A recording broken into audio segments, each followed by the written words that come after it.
अरे यार, मैं ये कैसे भूल सकता हूँ।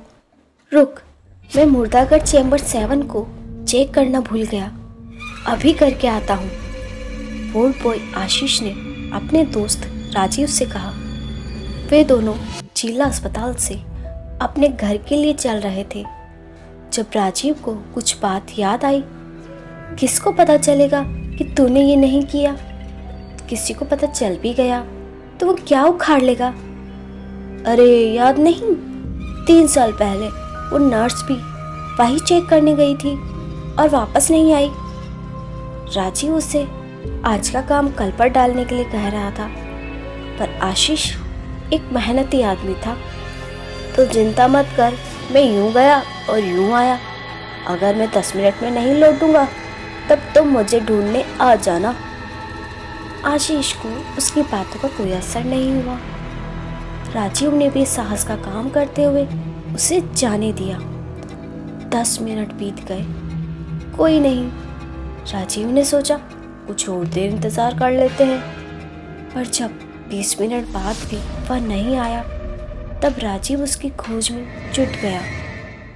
मोर्च की बिल्डिंग एकदम खाली और डराने वाली थी। राजीव डर के मारे थर थर कांप रहा था, पर वह आशीष को अकेला नहीं छोड़ सकता था। बहुत डर के साथ वह आखिरकार चैम्बर में पहुंचा। चैम्बर की लाइट ऑन थी और जमीन पर एक सफ़ेद चादर, जो मुर्दों को पहनाई जाती है, रखी थी। ऐसे माहौल में ये चीज़ें उसे बहुत ही ज़्यादा डरा रही थी। यार आशीष, यार ऐसा डरावना मजाक ना कर। मैं डर गया, यही तो चाहते थे। अब बाहर भी आओ यार। राजीव को लग रहा था कि यह कोई मजाक था जो आशीष उसके साथ कर रहा था। वह उस चादर के करीब पड़ने लगा। यार अब बस भी करो। उसने उस चादर को उठाया।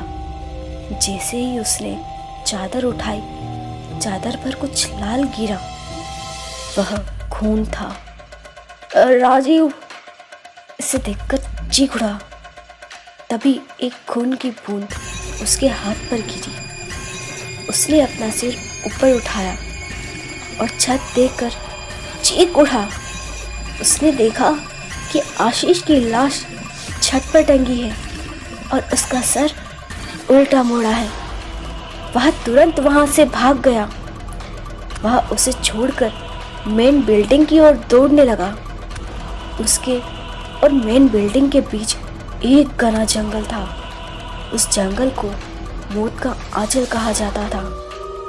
वह पहले से ही इतना डरा हुआ था और रात का शांत अंधेरा उसे और भी ज़्यादा डरा रहा था। उसे लग रहा था कि वो मौत के मुंह में है। कुछ मिनट बाद जब वह वहाँ पहुँचा तो उसने एक नर्स को देखा जो मेन गेट को खोलकर वहाँ देखकर जोर से चिल्ला रही थी। जब उसने वहाँ अपनी नज़र घुमाई तो देखा कि उसकी ही लाश उस गेट पर टंगी थी और वो नर्स उसकी लाश को देख के चिल्ला रही थी।